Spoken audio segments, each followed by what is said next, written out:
All right, ladies and gents, some of you have asked for me to do a voiceover of my recent upload of the Collier round. So I will go through that now. And this particular system that I'm using, this is brand new. I've not used this system, this streaming system where I can have these two screens going at the same time. So bear with me. This is probably going to be a bit awkward and a bit raw, but I think it'll be really good. As long as I can give you guys some takeaways from it, I think that's probably the most important thing. So we'll jump straight into it. And we'll start from the very beginning and work our way all the way through. So if you've not played Collier, Collier's a 27-hole course. It's a really good course, really good fun. 3 different layouts. Yeah, great little track. I really enjoy it. I even say in this video that if it was a private club, I would probably join it. It's really that good. And when they get these greens rolling as well, they do a really good job out there. I think they core probably a bit more than what everybody else does, but they do a really great job out there. They roll really nice when they're playing true. So this first shot, this is a par 5. Really, you just want to try and get something favouring the middle to the left, but typical me, first tee shot straight out the car park, I'll almost always block it. So can't tell you what I'm really thinking on a tee shot other than just making solid contact, especially if it's I've come out straight out the car park, I haven't been to the driving range. I really just concentrate on getting through the ball and getting to my finish. I think you'll get a little bit of forgiveness from your playing partners and people watching you if you can get yourself to a full finish, because then it just looks like a mishit. So probably a key takeaway from your opening tee shot is just get to your full finish. Yeah, I've been in this position many a time, and I'm sure a lot of you watching probably have been too. So here, and when I'm faced with a situation like this, and I didn't do it in this particular instance, I remember this, I just wasn't really switched on just yet. I always try and imagine like that there's a fake green in the middle of the fairway, and all I want to do is just chip the ball out there. So I'll go something that's a lower loft, so like a 4-iron, 5-iron. I think I had a 6-iron in my hand when I tried that shot, and I just wanted to punch it out low. So a little bit off the back foot. You want to hood the face just a little bit, just to make sure you keep it low. And then as you get better, you can learn to do it different ways, but that's an easy way just to punch it out. So I didn't do too well in that, so I can't really give you gospel advice with that. But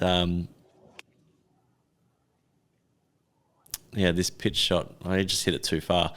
Got to be careful when you're hitting it out of rough. There is a definite benefit out of hitting it out of the fairway. When you're hitting it out of rough, the ball's normally either sitting up or it's sitting down slightly. And when it's sitting down, especially, even just slightly, you're going to get grass between the club face and the ball, and that's going to stop it from spinning so much. Normally, it'll push it out and release it a bit too. So as you can see here, I went pretty far off the back of the green. Well, I'm on the green, but at the back of it.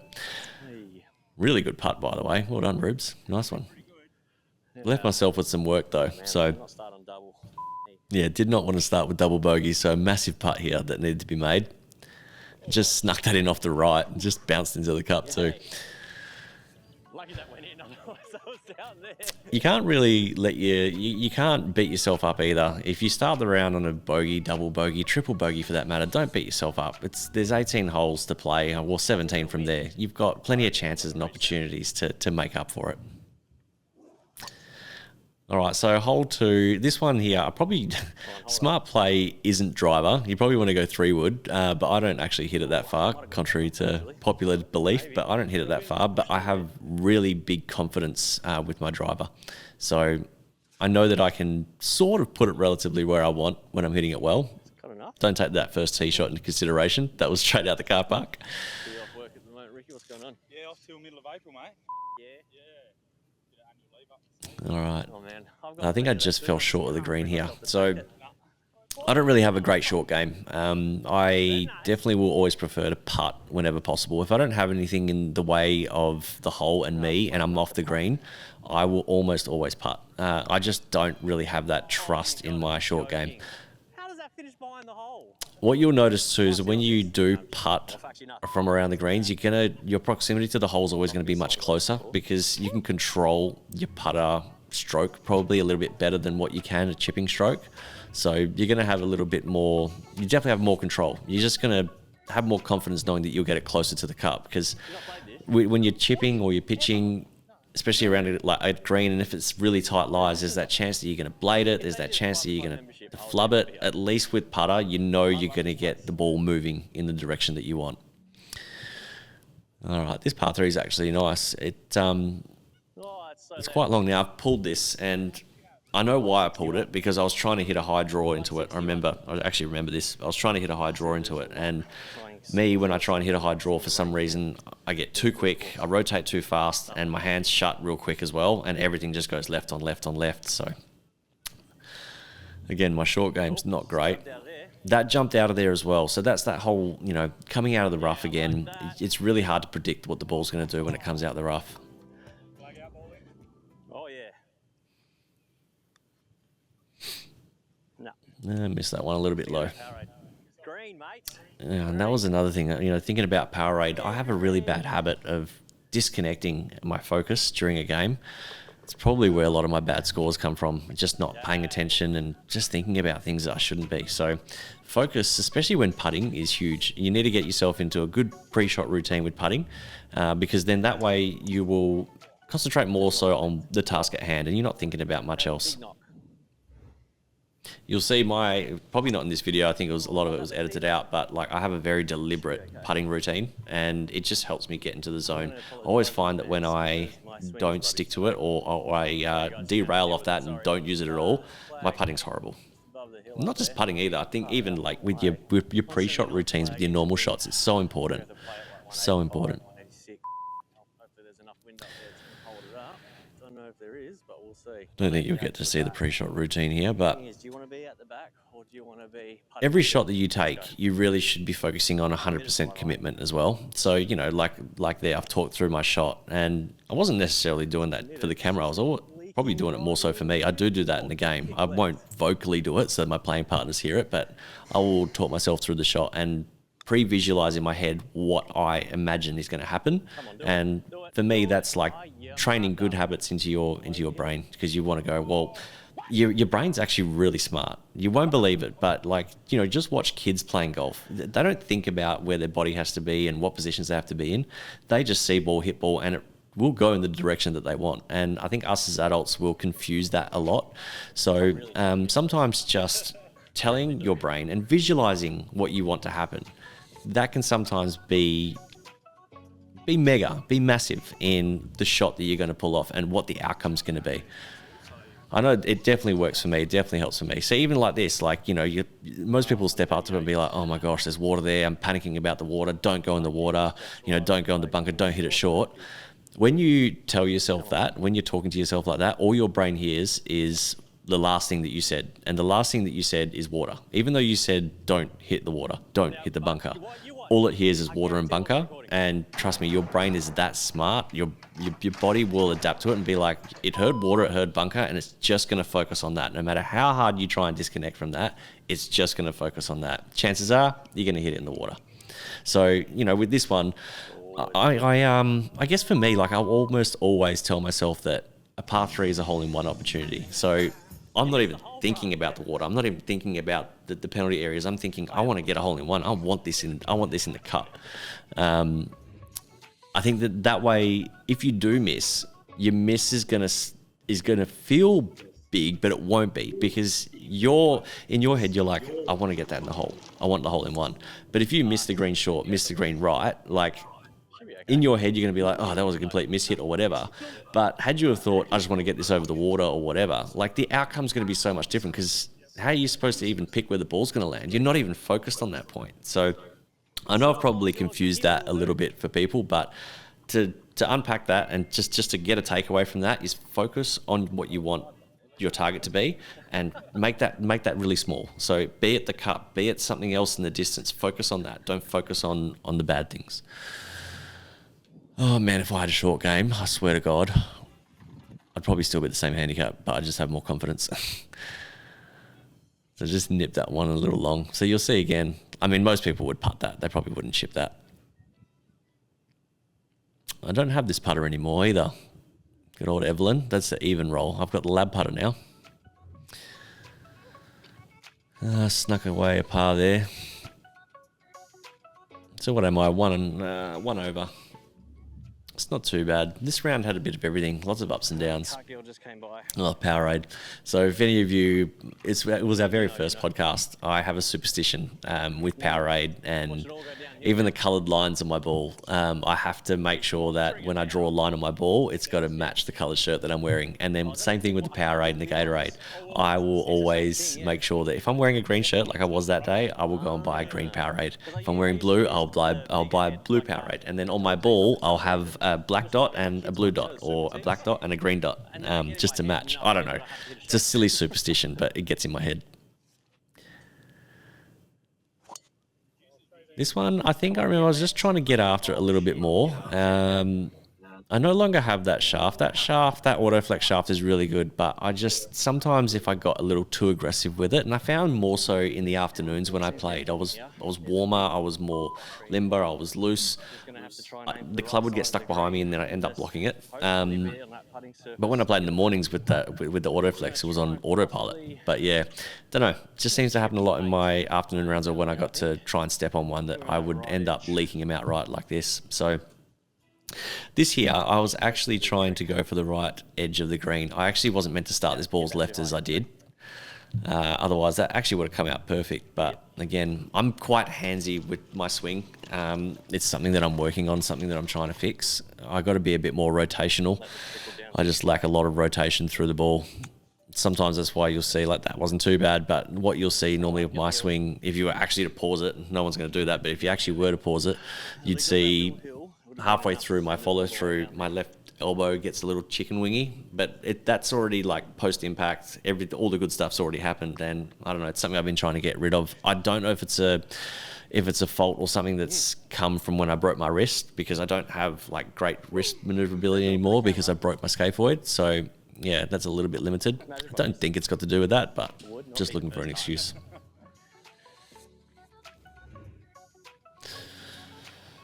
It's another bogey. Gay. I said yay, not gay.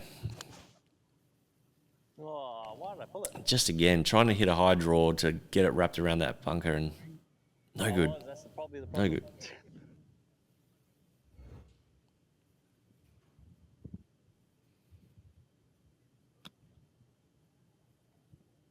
That chip shot actually wasn't too bad, considering it was a bit of a sticky lie. Now, by sticky lie, my interpretation of what I call a sticky lie is when you've got a tight lie and you're into the grain, because that's where your club will tend to stick. So sometimes you'll flub a shot sometimes where you're like, holy hell, that was a real flub, like the club got stuck in the ground. What you'll find into the grain means that the grass is growing towards you and you're hitting into it. So that's just like causing it to stick, causing it to grip. So when you're met with those ones, you've got to focus more on gliding the club, using the bounce as well. I won't go into bounce too much because that's a rabbit hole, but I'll talk about bounce in another video at some point. But using the bounce in your wedges, I mean, just Google other YouTube videos about wedge bounce. You'll understand what I mean. Of course, the one you need to draw just goes straight. Yeah, so I get angry about hitting this one dead straight. Now, this happens to me a lot. When I try and draw it, I'll either hit a fade or hit it straight. When I try and fade it, I'll hit a draw. I don't know what it is, but golf is a game of opposites. So you'll find that sometimes when you're having that constant hook miss, or you're having that constant slice miss, especially slices out there, tell yourself that you want to try and like turn the ball over. Tell yourself you want to hit like an overhand or a top hand, like tennis shot, and you'll try and hit the ball left. You'll see that it will just straighten out your shot. So normally, whatever's going wrong, just try and do the opposite. That will normally fix it, normally. I got a bit lucky with this one. Actually, the shot previous to this, I actually hit it. It was gone dead left into the bush, and it hit a tree so hard and knocked it back onto the fairway. So I got a bit lucky there. A little bit past pin high on this one. No, that was always going to happen. And I've bladed it pretty much. Yeah, I've bladed it. There's no real excuse for that. The lie itself was pretty crap. It was quite bare. I do have a technique that I got taught by Ollie Goss once upon a time on how to get out of those situations. And look, it's just when you're in game mode, you're not really thinking about it. It's really hard. It's hard to take what you learn in practice and take it to the course. It's sometimes you're there just trying to put a score together. You're not really thinking too much about what you've learned. That's where, like, when you go and practice things on the range or try different things on the range, that's your learning area. That's where you will train your subconscious to understand that when it's met with that same scenario on course, you know what to do. So you've trained it to go, I know exactly what to do here. I don't need to think about it. We can just play golf. That's something, probably a really big tip that I got given a very long time ago that's really stuck with me is, when you're on the range, you're there to be mechanical. You're there to be technical. You're there to work on certain things. But when you're on the golf course, you're on the golf course to play golf. So you're not there playing golf swing. You're there playing golf. Don't think mechanically. Don't think technically, because you'll just lock yourself up. So practice is really important. Practice is where you'll make things become a subconscious habit, so that even your pre-shot routine, it's something like that. Like you will train that in so that you don't even think about it. You don't even know you're doing it anymore. I don't even know I'm doing mine anymore. When I do it, all I know is it just gets me into my shot mode. What did I have? I had pitching wedge in here. It wasn't a bad shot. I didn't play this hole too bad from memory. Now, see how that flag is, like, I'll call that tucked front left. It is kind of a sucker flag. It wants you to go at it, and if you miss too far left, you're going to roll down that little hill there. So I actually wasn't trying to go for the flag. I rarely ever try and go for the flag. Now, I know that sounds crazy to a lot of people, but I am looking at targets in the distance. I'm looking at like a tree in the distance, and I'm aiming it at that. Sometimes because I want to move the ball in off that, or sometimes I'm just happy if the ball just goes dead straight there. I've aimed for a larger part of the green. It's going to give me a better chance of a two-putt. So your flag, if you, especially maybe the higher handicappers, if you just focused on aiming for the middle of the green every time, don't think about where the flag is. If you just practiced trying to go and aim for the middle of the green, your scores will come crashing down because your dispersion probably isn't as tight as it should be. So, if you hit it long, you're not going to be in trouble. If you hit it short, you're not going to be in trouble. Left to right, you're not going to be in trouble. So, whereas if you're trying to go for a flag like what we saw before, like that front left flag, you could be short and then you're not even on the putting surface. You still have to chip. You could rack up a big score quickly. This one was impressive. I don't know, like I missed the fairway, and then the second shot, I don't know what I was thinking. I just wasn't even paying attention. I've hit the tree, and then I've gone for an even smaller gap and got it through somehow. So I'm assuming a lot of the people that are watching this, well, probably one or two people are watching this, but the ones that are, you would have seen that this was a blow-up hole for me. I did not play this hole well at all. This one really, really stuffed my score up. I do have a tip. It probably works more so for higher handicappers, mid-level handicappers. When you're in the bush and you are having to chip out, and you've got trees in your way and all the rest of it, just try this next time you're out there. Aim for a tree that you don't want to hit. And I'm like, I did say that correctly. Aim for a tree that you don't want to hit. Aim for it. Okay. Once you've got that aim, you want to tell yourself you want to hit that tree. Just focus on hitting that tree. I guarantee 99% of the time you won't hit that tree. 99% of the time you won't hit it. And the day that you do, you become a good ball striker. You shouldn't even be upset. Oh, okay, what have we got? Par 3. I actually didn't think this one made it all the way there, but it did. So, as you can see, this green's been semi-cored. I actually remember having a real tough time reading this green. Every time I play this green, I have a tough time reading it. It goes a little bit left and right. It's really tough.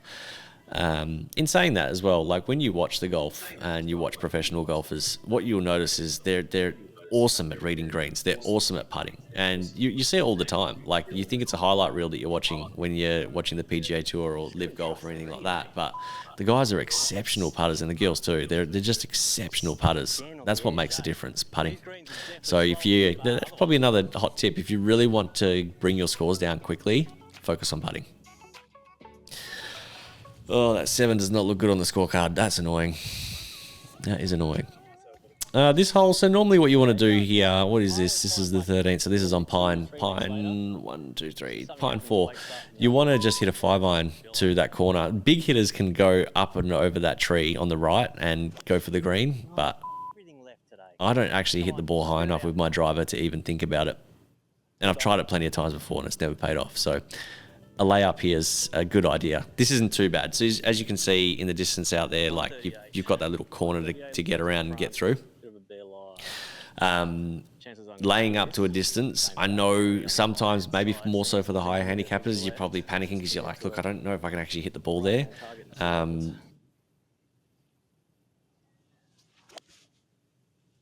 It's sometimes better to just do it that way. You're gonna have to learn to do that one day anyway. There's no way that you can't keep going with golf without learning how to lay up on holes and not just take driver everywhere. Yeah, I think I said it a few times through this video that it was bound to happen. I was missing putts left, right, and center. Oh, well, not missing them. Sorry, I shouldn't say missing. I was lipping them, and it was bound to happen. The putter was not 100% on. But that was a silly 3-putt. It turned a birdie into a bogey. Silly boy, silly boy. Sorry, I got interrupted when I was trying to talk about that layup. Vanessa walked into the room. But yeah, learn to lay up and learn to not panic. If you have to try and hit a 3-wood or an iron to a corner, just start doing it. Just start doing it. You'll get better at doing it. You'll get more confidence. And after you do a couple and you pull a couple off, you'll be impressed that you've done it. You go, oh, I can do this more often. That's right, she spat it out. Oh, this was bad too. I think I don't play this hole amazingly. All right, come on. Hit it high. I actually can't remember why I said to hit this high. Ah, okay, sorry, I do remember. I could see just there, I looked at the lie. So the ball was sitting in, I think they call them crab nests or whatever. So I know that normally it's going to fly out of there. And there actually was a bit of grass behind the ball. So I know it's not going to spin the way that it should. So what I was trying to do was hit it high so that its descent angle would be steeper. That way it wouldn't roll out as much, which it kind of worked. Now, to hit it high as well, you want to be putting it off your front foot. So to hit a high ball, put the ball off your front foot. So probably where you would put driver if you want to hit it really high, and then work your trajectory from there. I think that was a lucky par save there. I know we can't see the scoreboard. I don't want to move that, but yeah. There's a nice big bunker there for you. You guys don't need to see the scoreboard. You've already seen it. Well, Okay, what have we got here? Okay. Some people would have noticed the editing error on this hole because I do not hit it 362 meters. So I actually forgot to press record on the next wedge shot. And Tufik, who does some of my editing, he's not a golfer, so he wouldn't understand. But he missed that shot and he's put this down as a second one, which it wasn't. So admittedly, the score is off by 1. So don't worry, this wasn't a comp round. It wasn't carded. Calm down. Yeah, the putter was just starting to get real cold here. Don't get angry. I left so many shots out there. So many shots. I'm sure a lot of you can relate. Some days when your driver's on, your irons are on, your putter's off. And then days where your putter's on, your irons are off or your driver's off. Golf's hard like that. This is a very long par 3. 203 meters. Very long.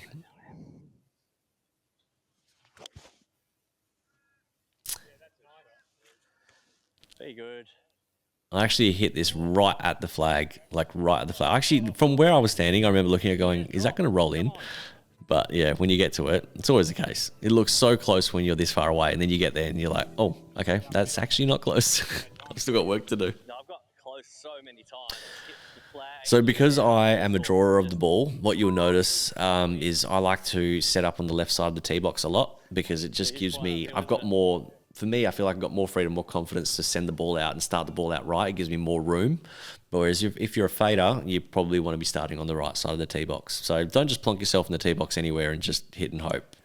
There is method to the madness, especially with me, with how I set up tee shots. I've recently, probably in the past 2 years, I've actually not been going, all right, I'm going to draw the ball, I'm going to start on the left. I've actually been walking along up and down the tee box and going, where do I visually, at what point of this, how do I put this?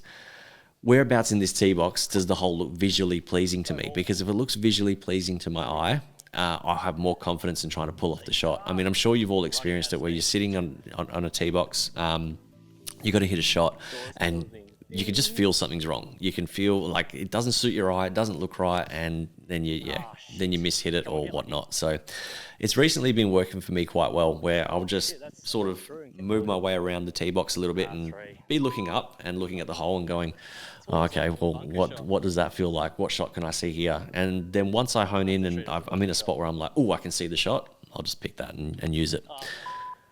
This was dreadful. I made a big mistake here. That was a very bare lie. And in the video, I was talking about, I'll play it like a bunker shot. And I really shouldn't have, because there was no sand underneath that. It was a bare lie. I don't know why I thought playing it like a bunker shot would work.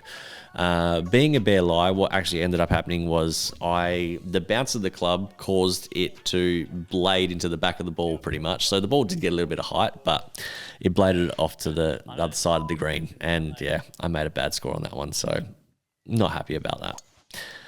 And this was just an angry drive. This one went miles. That was definitely my longest drive of the day, and flipped the bird at the ball saying, I'm not coming back. I don't want to play golf anymore. But yeah, after seeing actually how far I hit it and the way I played out the hole, of course you're going to come back. Spin. Again, my short game is not amazing. It's just, I'm not in sync with my short game. I don't have great rotation and all the rest of it. So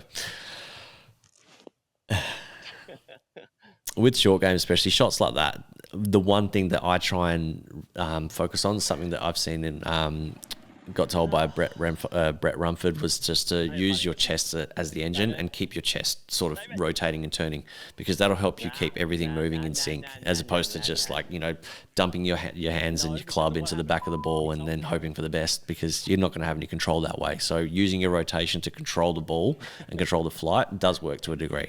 I'm no short game specialist, but that's what works for me. You'll notice here as well, like, why didn't I tap that in? Given how bad my putting had gone through this round, it's really important. Sometimes you just need to go, I'm just going to mark this. And you know what? Get into the habit of not sometimes, do it all the time. Get yourself some self-discipline by going, I'm going to mark that. It doesn't matter if it's like that far away, because I've missed plenty of those. And people I've played with, they've missed plenty of those. It's not fun, and it's really embarrassing, and it's a score killer. So it takes you 2 seconds to put your marker down, play the shot, and move on to the next hole, or finish the game like I just did. It's much better to make sure you guarantee to get that ball in the cup, because there's no pictures on the scorecard. So it's really important to make sure that you will mark those ones. How many times have you seen it? How many times have you played comp with people and they're like, oh, I'll just tap that in, shall I? And they go ahead and miss it. Don't be that person. Mark it, go through your routine, make sure that ball gets in the cup, protect your scorecard. All right, that's the end of that. Thanks for tuning into that, guys. I don't know if anyone got any insight out of that. I'll learn a bit more about this system and use it a bit better. I probably should have paused a few bits and pieces because it got a bit crazy trying to explain it all. But it's my first one. Give me a break. This particular program that I'm using is called StreamYard. Sorry, I'm just going to stop that. Now it's playing another video. Sorry, one second. This is the rookie part. This particular program that I'm using is called StreamYard. It's really good, so I can jump between screens like you just saw. Can put the little talking head in the corner, and there's not much editing that needs to be done, because this, I'm just going to snip the start, I'm going to snip the end, going to put it on YouTube and put it out there for you guys to enjoy. So there's a few more course vlogs coming out. I've got so much content out there, but I'm trying to go with the mantra of done is better than perfect. So I'm just going to start putting out some stuff. Don't be too hypercritical, please. I just want to get the stuff out there for you guys to enjoy, and I'll do a bit more of this. I'll try and incorporate it so that it's all in one video, so you don't have to be watching 2 videos. You get sick of the sound of my voice, no doubt. All right, thanks for watching, everyone, and let us know in the comments what you thought, and give us your feedback. It means a lot. All right, peace out.